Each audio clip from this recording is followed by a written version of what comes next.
Assalamualaikum warahmatullahi wabarakatuh.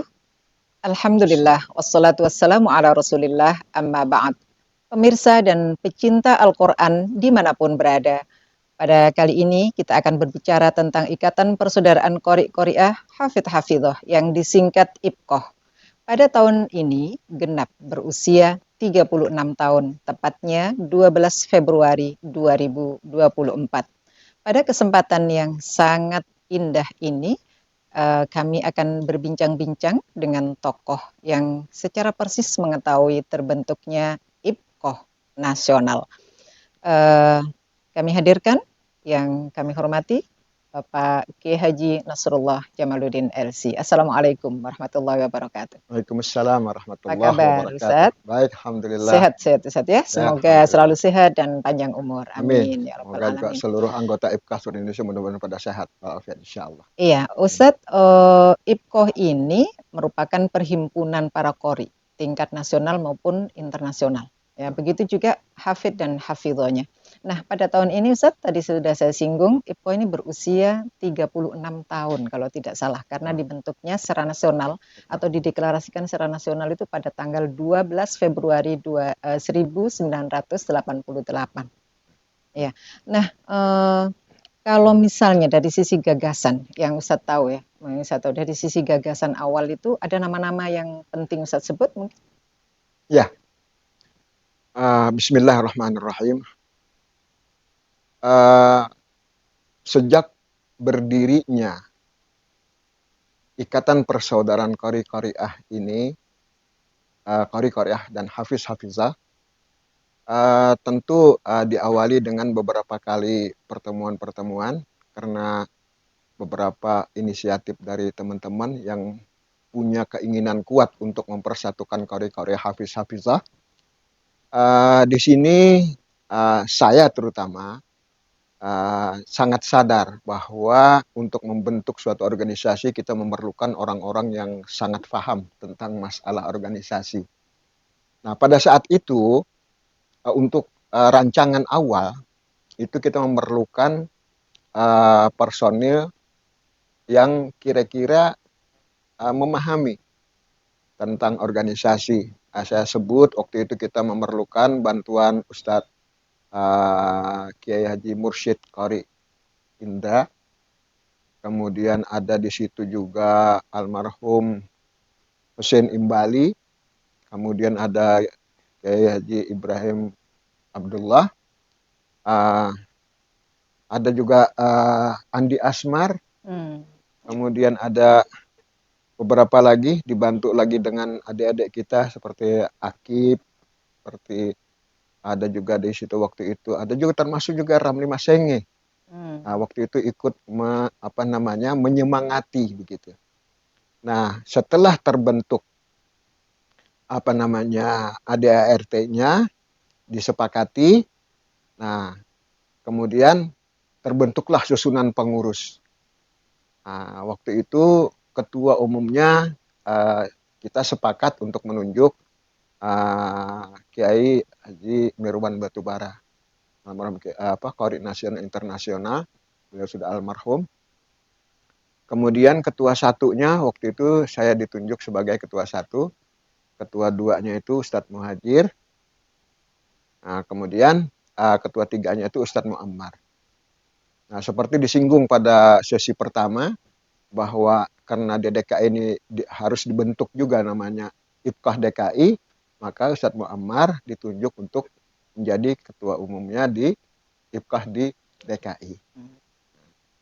Nah, kita sepakat pada waktu itu bahwa secara umum visi misinya IPKOH ini adalah sebuah organisasi yang sangat mulia yang tidak berafiliasi ke partai politik manapun.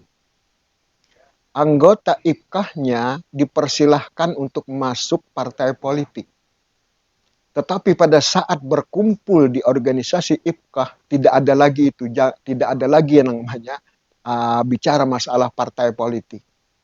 Silahkan berpolitik tapi tidak membawa organisasi IPKOH. Oleh sebab itu dari awal kita sudah sepakat bahwa apabila ada kegiatan semacam pilkada, pilpres atau apapun, kita tetap sepakat konsisten bahwa kita jangan pernah melibatkan organisasi IPKAH. Sebab menurut kami IPKAH ini adalah organisasi dunia akhirat. Di dalamnya ada Al-Quran yang sangat mulia. Oleh sebab itu tidak layak rasanya kalau kita membawa organisasi ini ikut-ikut berpolitik. Oleh sebab itu saya melalui mimbar ini berpesan kepada adik-adik di tingkat nasional dan di seluruh daerah yang ada kepengurusan IPKAH-nya, saya mohon janganlah pernah membawa organisasi IPKAH ini untuk ikut-ikut dalam kegiatan politik. Personil yang ada, kalau ada dia masuk di dalam partai politik, silahkan. Tetapi tidak melibatkan nama Ikatan Persaudaraan Qori-Qori'ah Hafiz-Hafizah. Itu kesepakatan awal kita. Nah, dari sini tadi lupa saya menyebut sebagai sekjennya pada waktu itu adalah Rahman Umar. Jadi setiap kali ada daerah itu menyatakan ingin membentuk kepengurusan daerah, nah biasanya surat menyuratnya itu langsung masuk ke almarhum Kiai Haji Rahman Umar. Kemudian Kiai Rahman Umar biasanya berkonsultasi ke saya sebagai ketua satu.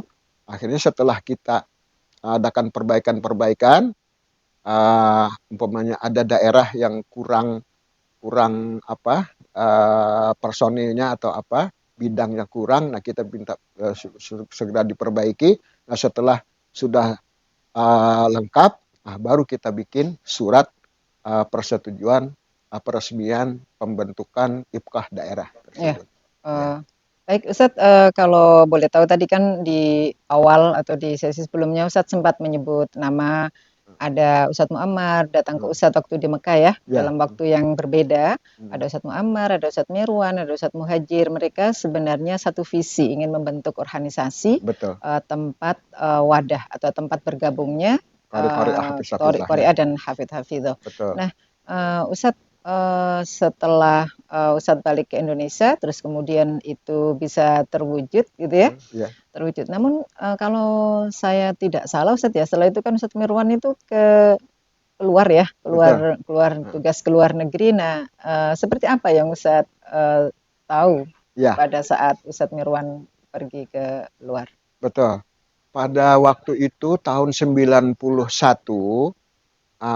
almarhum Ustadz Mirwan Batubara mengundang kami datang ke rumah untuk ngobrol-ngobrol bahwa beliau akan bertugas di Brunei. Nah, maka waktu itu beliau berharap ada yang bisa menggantikan kedudukan beliau. Namun pada waktu itu belum sempat ada pembicaraan secara formal memang. Nah, oleh kebijakan beliau serahkan kepada Bapak Profesor Dr. Kiai Haji Said Agil Hussein Al-Munawwar. Nah, semenjak itulah beliau sebagai pejabat istilahnya gitu ya, sebagai pelaksana tugas lah kalau istilah di dalam di birokrasi itu. Nah, karena ini kita anggap baik, ya sudah kita sepakat saja. Walaupun itu tidak formal, ada surat menyuratnya bahwa kita menyepakati, tapi karena ini bersifat persaudaraan, ya kami semua sepakat, tidak ada satupun yang membantah bahwa semenjak tahun 92 itu Pak Kiai Profesor Dr. Kiai Haji Said Agil Hussein Al-Munawwar menjadi pelaksana sebagai ketua umum IPKAH pada waktu itu. Sampai pada tahun 2003 yang secara kebetulan beliau menjadi Menteri Agama. Nah, pada saat itu yang sempat kita mengadakan pertemuan waktu di hotel yang di Kuningan itu Mulia Hotel Mulia. Pada waktu itu di hotel itu bahwa beliau menjadi Menteri Agama itu bukan kepiawaian beliau di dalam politik atau apa, tapi karena Al-Quran. Nah, oleh sebab itu kita berpesan pada waktu itu supaya dengan beliau menjadi Menteri Agama ya bisa menyemangati untuk syiar Al-Quran. Gitu. Nah, Ya. kemudian pada tahun 2003 diadakanlah waktu itu Musyawarah Nasional, Yang Munas pada waktu itu. itu di Ya. Pondok Gede pada waktu Ya, itu. baik. Baik, pemirsa dan pecinta Al-Quran dimanapun Anda berada, berikutnya kami akan sedikit balik Ustadz ya Hmm, ke belakang. hmm, Ini kan berjalannya organisasi itu kan tidak lepas dari pendanaan Ustadz ya. betul. Nah, tadi memang Ustadz sempat menyinggung bahwa teman-teman iuran gitu ketika mau ada Hmm, acara gitu, tapi tidak menutup kemungkinan Ustadz ya kalau Ustadz tahu gitu bisa disampaikan kepada kita-kita. Siapa sih Ustadz ada backup yang backup dana mesinnya di belakang teman-teman pengurus tadi itu ada nggak misalnya mungkin dari pihak pemerintah kah atau swasta yang memang punya keterpanggilan sangat kuat untuk syiar Al-Quran atau pengembangan Al-Quran di Indonesia. baik. Waktu itu kita membuka diri siapapun yang ingin memberikan donasi untuk kepentingan organisasi ini kita terima tanpa mengikat kalau ada organisasi uh, apakah itu partai politik silahkan, tapi tidak berarti kita berafiliasi ke satu partai politik itu. Pada waktu itu ada satu partai besar ingin memberikan kantor, ingin membiayai segala macam pendanaan organisasi, tapi karena ada punya keinginan supaya kita berada di bawah organisasi itu, partai politik itu. Nah, pada itu sempat juga berdebat begitu kan. Nah, saya yang sangat keras, tidak, saya tidak terima. Kalau mau menyumbang, silahkan sumbang, tapi tidak mengikat. Tidak harus kita berada di bawah partai politik itu.